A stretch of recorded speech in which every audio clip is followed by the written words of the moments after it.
together, growing in faith, changing communities.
Jesu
ningabheki phansi. Isifundo sesibili sithathwa kuyiphi incwadi?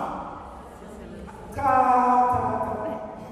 Umakhelwane ukuwala avuthanda ukuwa kodwa avuthanda ukuwa ubisa ngathi ivangeli lethu lithathwa kuyiphi incwadi ngenxa yokuthi asizilungiselele. Abanye bethu bayaqala ukwezwa lamazwi afundwa namhlanje kodwa sinesonto lonke lokuzilungiselela ngenxa yokuthi okaNkulunkulu akubalulekile. OkaNkulunkulu kuza kamuva. Siyazilungiselela yini uma sizohlangana noJesu Kristu embhalweni eyingcwele noma ngesakramente elingcwele kuphela sikathi noma sekuyafana nje. Sizokwamukela sekuyafana. Sizokwamukela uJesu phela sekuyafana. Sizidlela ama-Doritos. Sizidlela ama-Silver Chips. Ngoba kufanele samukele. Uma ungasukumi abantu bazokuba kabi. Ngiyokwamukela ngenxa yokuthi abantu bangankulu. Kodwa uzilungiselele yini? Ukuye emngcwabeni bengenza umngcwabo izolo entshongweni. Kufika leso sikhathi mekhona abantu abaningi abangona amakatholika. Ngiyasenza leso simemezelo noma ngasaba. Ngizocela amakatholika amukelayo azilungiselele. Akuba amakatholika amukelayo kodwa hayi wonke nalawo azilungiselele ngoba uza ngaphambili uzokwamukela kufanele uzilungiselele. Manje-ke ngiyawathanda mina ama-test. Ngacishe ngaba uthisha. Bakhona uthisha la? Bakhona uthisha? Akubathandi uthisha.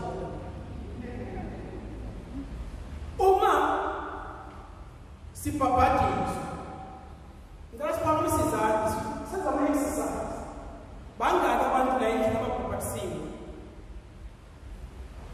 Muwabhabhadise. Ngeke ngibuze umbuzo ungasali. Ngicela siphakamise izandla. Hayi 100%. Ngothatha ukuthi nonke nibhabhadisiwe balibheki. Uma umuntu ebhabhadiswa abanye babhabhadiswa bese bancane it's fine kodwa uyakwazi ukubhabhadiswa uhamba kanjani. Kukhona into eyodwa enikezwa ummeli nomzali wakho ngesikhathi uzobhabhadiswa. Yini leyo nto eyodwa enikezwa ummeli nomzali ngosuku lakho lokubhabhadiswa ungathi certificate? Ngeke wamukele namhlanje. Ngeke wamukele. Hayi baba banikeza certificate. Kukhona into eyodwa enikezwa yona uma ubhabhadiswa kodwa banjelwa umzali nommeli. Inkandela. Senutholile ku-50%. Umbuzo uyaqhubeka. Imaphi amazwi ashiwo ngumpristi uma inikeza ummeli nomzali inkandela? Yamukela ukukhanya kaKristu. Usukhanyiselwe ngoKristu. Hambisa abantwana bokukhanya. Ubambelele emkhonweni ukuthi ingane nolanga uphume uhlangabeze uKristu. Yamukela ukukhanya. Ivangeli namhlanje likhuluma ngokukhanya. Ngakho-ke nitheni nibhabhadisiwe. Wonke umuntu obhabhadisiwe bandleni wanikezwa ukukhanya kukaKristu. Yamukela ukukhanya. Lelo kukhanya kukhamba kephi na? Ngephasika kuthiwa ukukhanya kukaKristu. Mise siyanikezwa sibhabhadiswe. Manje umbuzo uyaqhubeka. Ukukhanya kwakho kuphi manje? Isibani sakho sakhanya yini? Iy'ntombi eziyisifula ziyakhala zithi izibani zethu seziyacima. Manje namhlanje njengekholwa njengekatholika ebhabhadisiwe ukukhanya kusakhona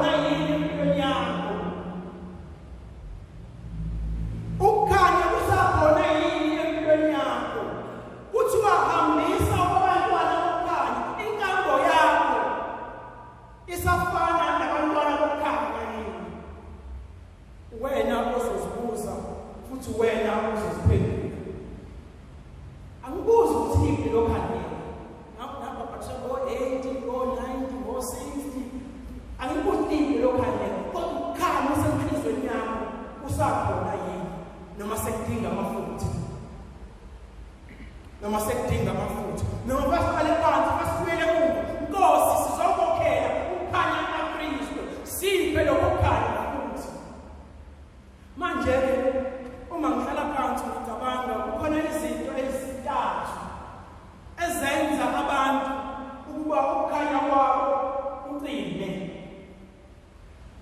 yini eyenza ukuba isibani ezingaphakathi enhliziyweni zethu zicime okokuqala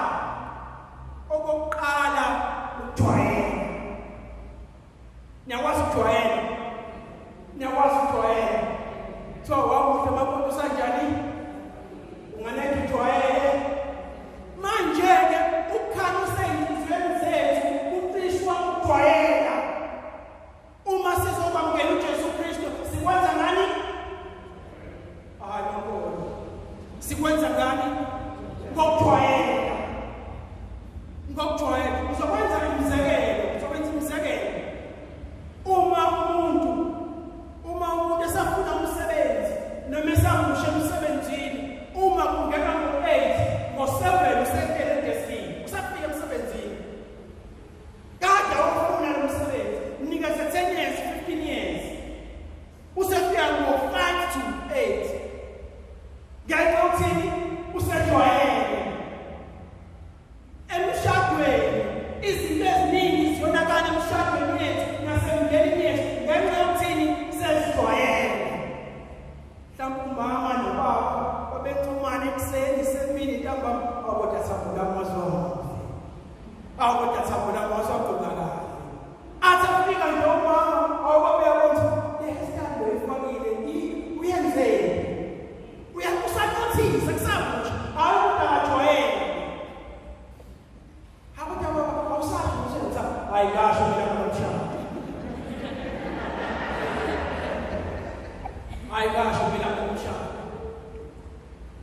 wayifanele ngiyiphile abantu bayajwayela besithi izinto zonakala hayi uthi uthanda sekho isibani sakhona sesicishile ngenxa yokuthi sesijwayele sesiuncome umuntu wakho akuthi ntombi awungakhetha la awungakhetha izinto ziyonakala ngokujwayela ngiyazi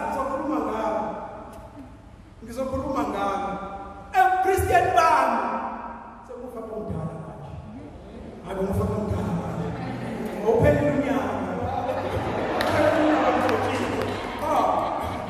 khona nje emva sengiyalana sengimdala kodwa ukwenza ilisa uthuthumele usabe kapithathi awa ngokujwayela ukuhamba sengale mhlawumbe 20 minutes sengijwayele izinto zenza ukujwayela athi umuntu uzobika inkinga yakhe sengisebenzisa i-experience kodwa umuntu angimlalelanga ukuthi inkinga yakhe injani noma ithini iy'nkinga zabantu zingafana kodwa abantu abasezinkingeni abafana manje izinto ezizenza ngokujwayela izona ey'cisha isibani yini leyo eyenza ngokujwayela njengekhomba ukwenza into ngokujwayela isibani siyacima okwesibili okucima isibani isono ngithi mina esikhathini samanje kukhona izinto ezayikhoya kudala kukhona nezinto ezazimitazo zinempilo kudala okwakuyisizo sesikwamukele thina isono kwaphola siyakwazi ukucima isibani phakathi ezinhlizweni zethu asenzeni futhi i-test encane baqeshe ngabothisha madoda ningamphendula wathi nani nikwenze appointment nofakiwe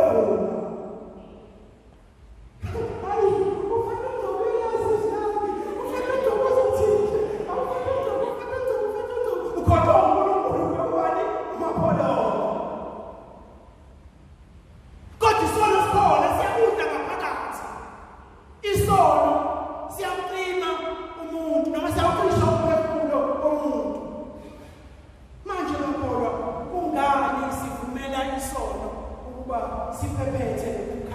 okuseyinhliziyweni zethu kodwa sinalo isakramente elingcwele laselathini. Okwesithathu ukucima ukukhanya ezinhliziyweni zethu ukuzilungiselela.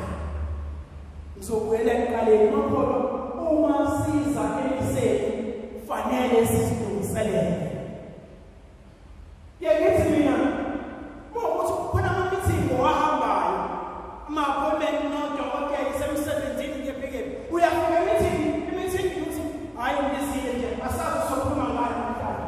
Kuba khona i-agenda lezi, kuba khona i-agenda ukuthi nawo ama-point esikhuluma ngawo namhlanje.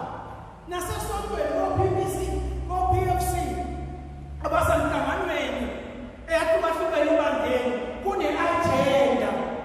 Nithi nifika kusonansi i-agenda, kodwa wena uma uze kwi-point noNkulunkulu awuna-agenda. Hhayi ngiyaya nje ngoba kuyayilungiselela ukwenza izinto ngokujwayela. Manje-ke ekugcineni uma sibheka izifundo zethu zanamuhla esesikubalile, ukuqima ukukhanya okungaphakathi ezinhliziyweni zethu, kukhona ingozi enkulu engiyisaba ebandleni. Amakholwa, abaholi, ngiyasho namapriest, abaholi bebandla, wonke amakholwa.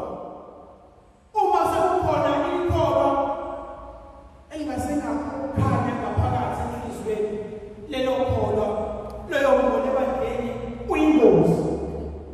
Ngokwami besothathwa iphepha silifaka kwiframe ukubona kuyo games nabantu kuthiwa danger, beware of dogs. Kuthiwa danger, beware of dogs. Akazi kodwa ngiyazazi iziningi. Manje nathi lapho besobhala ngoba lingozi kholwa engenakho ukukhanya kaKristu enhliziyweni. Lenze njani ikholwa engenakho ukukhanya kaKristu enhliziyweni? Ukabili bakhona abafikayo bathi Nkosi siyacela ukuba sengathi ungasikhanyisela futhi, kodwa mancane lawo makholwa. Mancane lawo makholwa acela ukuthi Nkosi sikhanyisele. Kukhona amakholwa angenakho ukukhanya kaKristu uma efika eperishini esontweni emamiseni kunokuthi acele ukukhanya kaKristu acisha izibani zabanye abantu.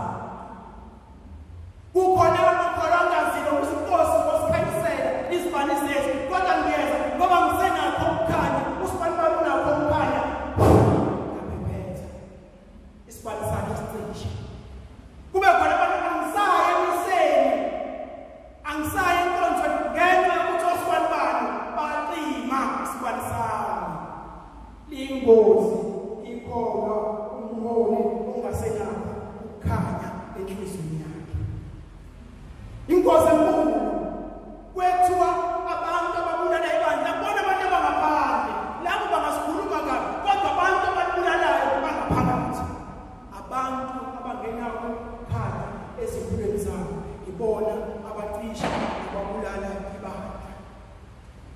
Manje-ke wena zibheke, usenakho ukukhanya kaKristu? Usenakho ukukhanya kaKristu empilweni yakho? Uma ungasekho uyele emuva ubheke ukuthi yini le eyakhe ukukhanya kaKristu. Uma ucabangise kahle uzayithola leyo nto eyakhe ukukhanya kaKristu, uzoyigwema kusasa. Namhlanje ngibheke ukuthi Nkosi yini eyaqima isibani sami, 1, 2, 3. Ngithe mina ukujwayela isono nongazimiseli boku-3 nje, ziningi izinto ezenza ukuba izibani zethu zicime ezimpilweni zethu. Uyakhumbula usali ikholwa, uyakhumbula usafuna emhlanganweni, usandongoza, mhlawumbe usafaka isiphambano, angisho abantu abasemhlanganweni. Ungathi ufaka useqondene nathi phela, usepersonal manje, ucela ukukhuluma naye after mess. Ukhuluma ngakho 1, 2 senjo general